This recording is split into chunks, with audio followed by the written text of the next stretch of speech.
Bonjour chers amis du Petit Ballon, aujourd'hui nous avons la chance d'avoir un être incroyable, notre cher Jean-Michel Deluc. Bonjour à tous, bonjour Mathieu. Bah écoutez, on est ravis de vous avoir. Moi aussi je suis ravi de t'avoir et de vous avoir. Alors qu'est-ce qu'on boit aujourd'hui? Enfin, qu'est-ce qu'on déguste? On va faire un vin blanc. Okay, on va aller dans une région que j'aime bien pour ses vins blancs, très réputée pour ses vins blancs, même si on y fait un peu de rouge et de rosé, le Mâconnais.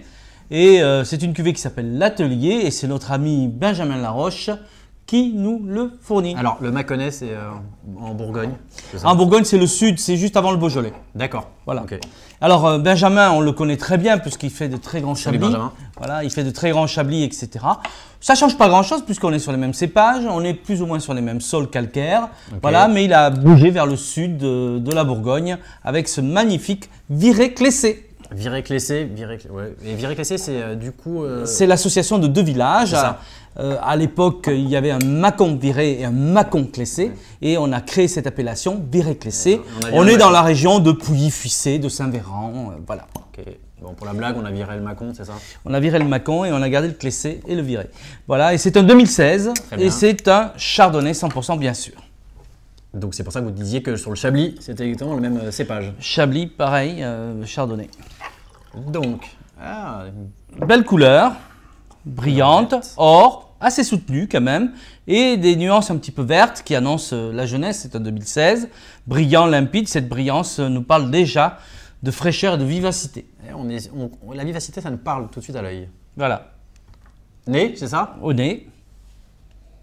Bon voilà, ce qu'on recherche, c'est ce que j'aime bien chez les vins de Benjamin, c'est une certaine pureté, le chardonnay avant tout, et puis bon, évidemment le côté terroir, le côté un petit peu calcaire, mais là on a beaucoup de fraîcheur, un côté un peu beurré, floral, fleur blanche, citronné. Et c'est amusant parce que dès qu'on met le vin au nez, on a envie de se lécher les babines. C'est un peu… Il a un nez très frais, un petit peu mentholé d'ailleurs, hein, très frais, donc effectivement on sent qu'on va avoir un vin désaltérant. Et bien goûtons ça.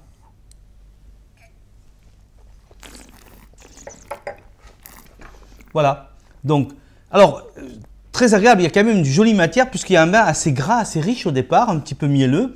Et ensuite, il prend cette connotation vive, fraîche, désaltérante, appuyée par une très jolie minéralité. Et c'est ce que j'adore dans les vins de Benjamin, c'est qu'on a le cépage et le terroir systématiquement. Ouais, ça donne envie de déguster un apéro, c'est quoi le…